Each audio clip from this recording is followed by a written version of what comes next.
All right, let's quickly do this. I promise this is going to be a very short one. It's a follow-up on the previous video I posted where we wrapped up numbers. I noticed that we had an error when we used an integer here, and I wanted to correct something. So if I try to run this, I remember we typed shoe, and how much is the item? 34.90. And how much did the customer pay? I think we wrote 50, and we got this error. And what's the problem? It says that it's a value error.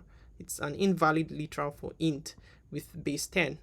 But what it's seeing, it's actually a float. So the problem is here is that inherently, you remember that I did say that price will definitely be, this input would default to a string, right?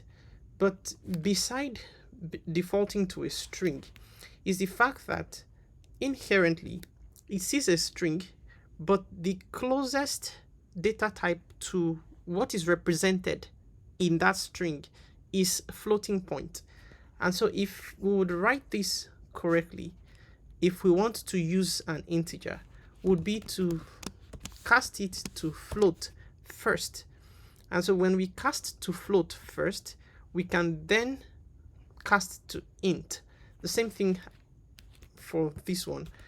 But remember, I did say that this is not the appropriate thing to do. So this, as you can even see, this is very complicated. Aside the fact that integers will truncate all the decimal places, it's not a good option when you're dealing with monetary values. And so let's run this and you'll see what I mean.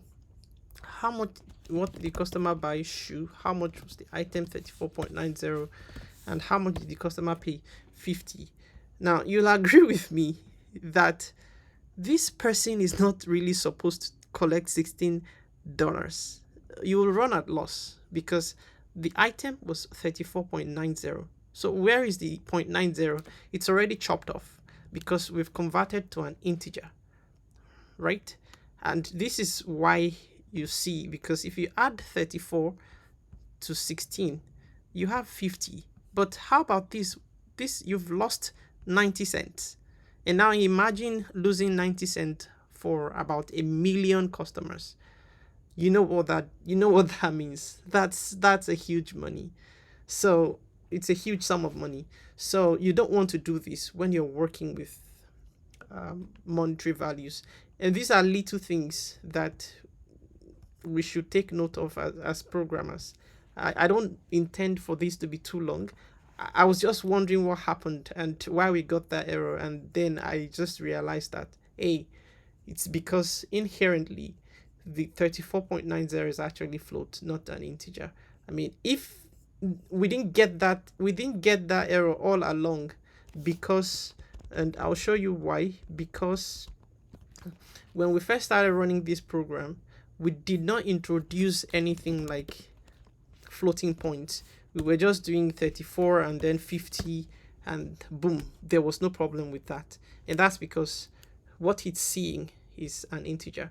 And I hope this is clear. If it's not clear or you need some more, you want me to clarify certain things in this video or maybe in other videos as well, just feel free to leave them in the comment section. Thank you and see you in the next one.